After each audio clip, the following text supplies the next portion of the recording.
नमस्कार सांग मैंने मु अपराजिता ओडिया फूड कोड चैनल को आपण मानक स्वागत जनाऊँगी। आज मु आपण मानक देखेबी इलिश माछर एक सहज रेसिपी। मुझे इलिश माछ काटिकी भल भाव धोई नहीं आपर तादे लुण आ कि हलदी गुंड देकी भल भाव गोले नहीं गोले नेला 5-7 मिनिट रखीदबा।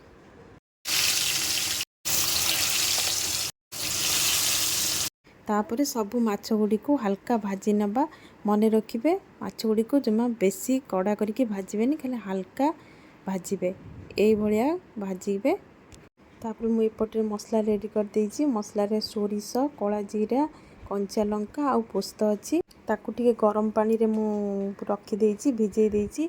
तापर एपटे कला जीरा आ कंचा लंका पियाज देकी भाजी देइछि। भाजला परे तापर तादरे टिके टमाटर जल्दी नरम होगापी तादे टिके लुण पके देइछि। तापर से टिके लंका पाउडर आउ हल्दी पाउडर आउ जीरा पाउडर को गोलेकी देइछि। आ तापर बाटिक रखिथिबा मसला को देकी तापर टिके पानी देदबा।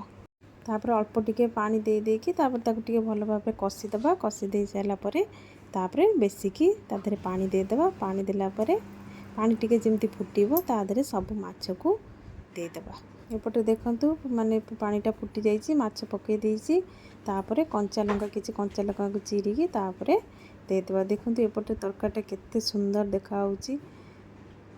तरकारीर कलरटा बहुत बढ़िया होइछि आ खाइले भी बहुत टेस्टी लागिबो। ए भलिया बनेकी थरे देखंतु बहुत टेस्टी लागे। जदि मो रेसिपीटी आपण मानकु भल लगी थाए ताले नियादी भाबरे मो चैनल को सब्सक्राइब करिवे आ सांग मानक सहित शेयर करिया को जमर भी भूलिबेनी।